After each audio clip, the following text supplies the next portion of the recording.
Okay, next guarantee to a partner. ഇപ്പോൾ guarantee to a partner എന്ന് പറഞ്ഞു കഴിഞ്ഞാൽ ചില പാർട്ട്നേഴ്സ് വേറൊരു പാർട്ട്ണർക്ക് ഓഫർ കൊടുക്കുകയാണ്, നിങ്ങൾക്ക് ഏത് സാമ്പത്തിക വർഷത്തിലും കുറഞ്ഞത് ഇത്ര തുക ലാഭവിഹിതമായി കിട്ടിയിരിക്കും എന്ന്.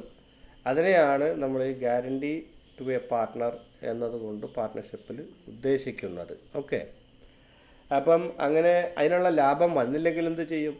അപ്പോൾ ഈ ഉറപ്പ് കൊടുക്കുന്നവർ അവരുടെ ഷെയറിൽ നിന്ന് എടുത്ത് കൊടുക്കുക, ഇതാണ്. ഓക്കെ, അപ്പോൾ അതിനൊരു സിമ്പിളായിട്ടുള്ളൊരു പ്രോബ്ലം ചെയ്തിട്ട് നമുക്ക് അത് മനസ്സിലാക്കാൻ ശ്രമിക്കാം. ഉദാഹരണത്തിന് ഒരു കമ്പനി, ആ കമ്പനിയിൽ മോഹിത്ത് എന്ന് പറഞ്ഞൊരു പാർട്ട്ണറുണ്ട്, മോഹിത്ത്. ഓക്കെ, മോഹിത്ത്. രണ്ടാമത്തെ പാർട്ട്ണറുടെ പേര് രോഹിത്ത്. ഓക്കെ, അപ്പം ഇവർ രണ്ടുപേരും 2:1 ഷെയറിങ് റേഷ്യോയിലാണ് വർക്ക് ചെയ്തുകൊണ്ടിരിക്കുന്നത്. അപ്പം അവർ ഒരു പാർട്ട്ണറെ കൂടി കൊണ്ടുവരികയാണ്. ആ പാർട്ട്ണറുടെ പേര് രാഹുൽ എന്നാണ്. അദ്ദേഹത്തിന് 1/4 കൊടുക്കാമെന്നാണ് പറയുന്നത്. 1/4. ഓക്കെ, ഇപ്പോൾ 1/4 എന്ന് പറയുമ്പോൾ നമുക്ക് നോക്കിയാൽ മനസ്സിലാവും. ആദ്യത്തെ ആളുടെ 2, രണ്ടാമത്തെ ആളുടെ 1, അപ്പോൾ 2 1 3. അപ്പോൾ ഇയാളുടെയും കൂടി ചേർന്ന് 4 ആണല്ലോ. അപ്പോൾ 1/4 കറക്റ്റായി. അപ്പോൾ ഇയാളെ നമുക്ക് 1 എന്ന് എഴുതിയാൽ മതി തൽക്കാലം. ഓക്കെ, അപ്പോൾ അതിനെ നമുക്ക് നമ്പറാക്കിയിട്ട് ഡെസിമൽ കളഞ്ഞാൽ മതി. ഓക്കെ, അപ്പോൾ നമ്പർ 1/4 ഇതിനെ ഇവിടെയൊക്കെ ടെക്സ്റ്റ് ആക്കാം. ടെക്സ്റ്റ്. അപ്പോൾ 2/4 1/4 1/4 ഇതാണ് ഇവരുടെ ഷെയറിങ് റേഷ്യോ എന്ന് പറയുന്നത്. അപ്പം ഓഫർ എന്ന് പറയുന്നത് ഈ പുതിയ ആൾക്ക്, ഇദ്ദേഹത്തിന് രാഹുൽ എന്ന് പറയുന്ന ആൾക്ക് മിനിമം 50,000 കൊടുക്കാം എന്നാണ്. മിനിമം 50,000 പ്രോഫിറ്റ് കൊടുക്കാമെന്ന് ഓഫർ പറയുന്നു.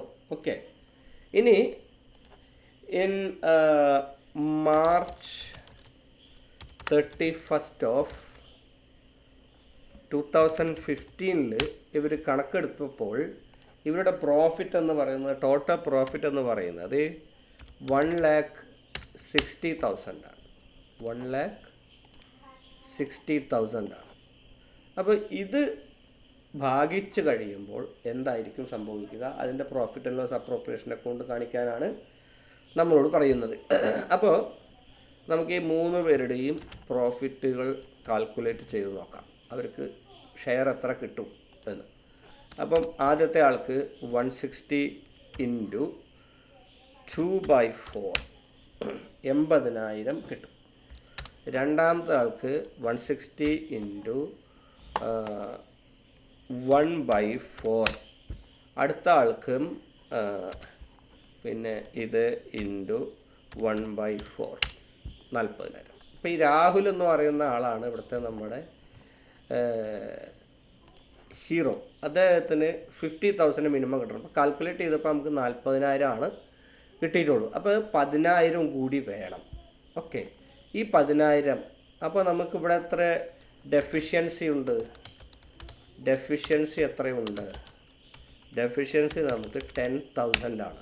ഓക്കെ, ഈ 10,000 ഡെഫിഷ്യൻസി ആര് കൊടുക്കും? ഇവർ രണ്ടുപേരും, അതായത് ഈ മോഹിത്ത് രോഹിത്ത് കൊടുക്കണം.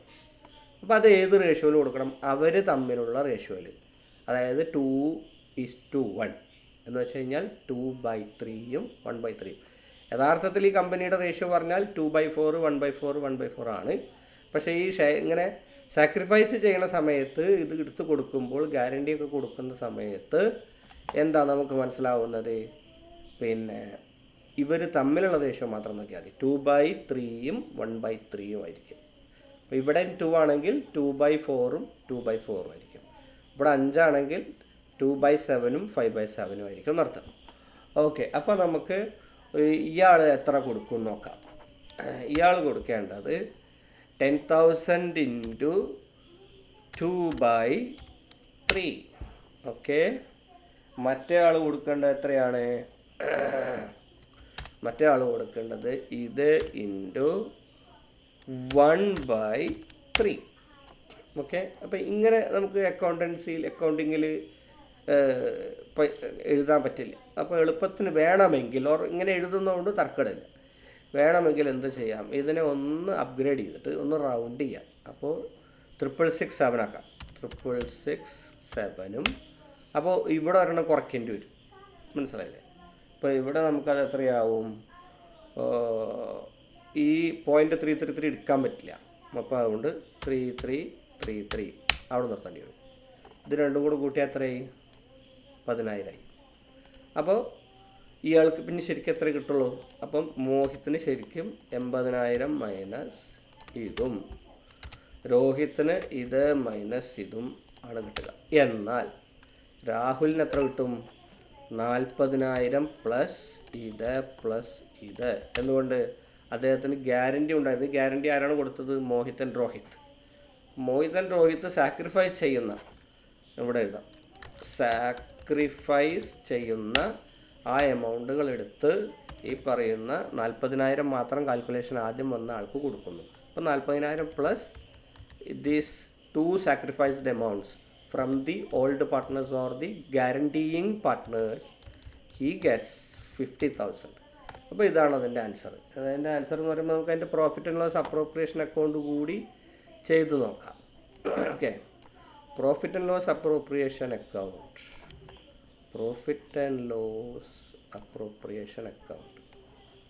ഓക്കെ, അത് ചെയ്തു നോക്കാം.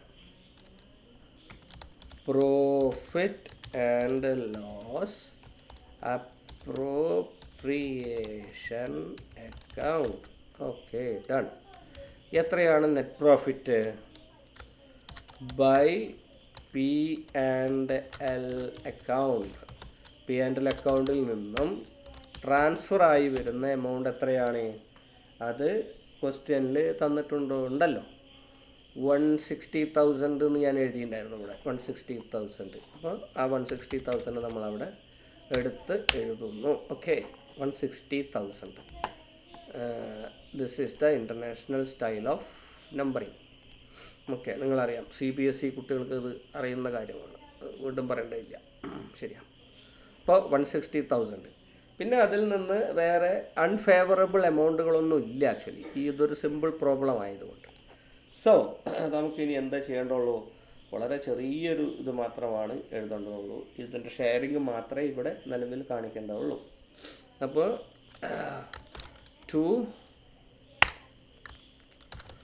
ആദ്യത്തെ ആളുടെ പേര് മോഹിത് ക്യാപിറ്റൽ. ഓക്കെ, മോഹിത് ക്യാപിറ്റലിന് എത്ര കൊടുക്കുക? ഈ ഡെഫിഷ്യൻസിയൊക്കെ ഇവിടെ എഴുതി കാണിക്കാവുന്നതാണ്. ഇന്നർ കോളത്തിൽ വേണമെങ്കിൽ കാണിക്കാം. അതായത് 80,000 പ്രോഫിറ്റ്, 80,000 മൈനസ് സാക്രിഫൈസ് ഇത്ര എന്ന് പറഞ്ഞിട്ട് എഴുതാവുന്നതാണ്. അല്ലെങ്കിൽ ഇത് ഇങ്ങനെ എടുത്ത് എഴുതിയാലും മതി. നിങ്ങൾക്ക് മാർക്ക് കിട്ടണമെങ്കിൽ അതിൻ്റെ കാൽക്കുലേഷൻ കാണിക്കേണ്ടി വരും. ഇത് ആ ടോട്ടൽ എമൗണ്ട് 80,000 ആണെന്നും മറ്റേ ഇത്രയാണെന്നും ഇവിടെ ഇന്നർ കോളത്തിൽ കാണിക്കേണ്ടി വരും. ഓക്കെ, നെക്സ്റ്റ് ഇയാളുടെ പേര് രോഹിത് ക്യാപിറ്റൽ. ഇത് മറ്റാളുടെ ഇത്, ഇയാളുടെ പേരെന്താ? രാഹുൽസ് ക്യാപിറ്റൽ. ഇനി ഇത് കംപ്ലീറ്റ് ആയിട്ട് കൂട്ടി വെക്കുക. 1,60,000, 1,60,000. അപ്പോൾ രണ്ട് സൈഡും ഈക്വൽ ആണ്, കണ്ടില്ലേ? രണ്ട് സൈഡും നമുക്ക് ഈക്വലായിട്ട് വന്നു. ഓക്കെ, അപ്പോൾ അത് കഴിഞ്ഞു. ഇതാണ് ഗ്യാരണ്ടി ടു എ പാർട്ട്ണർ എന്ന് പറയുന്നത്.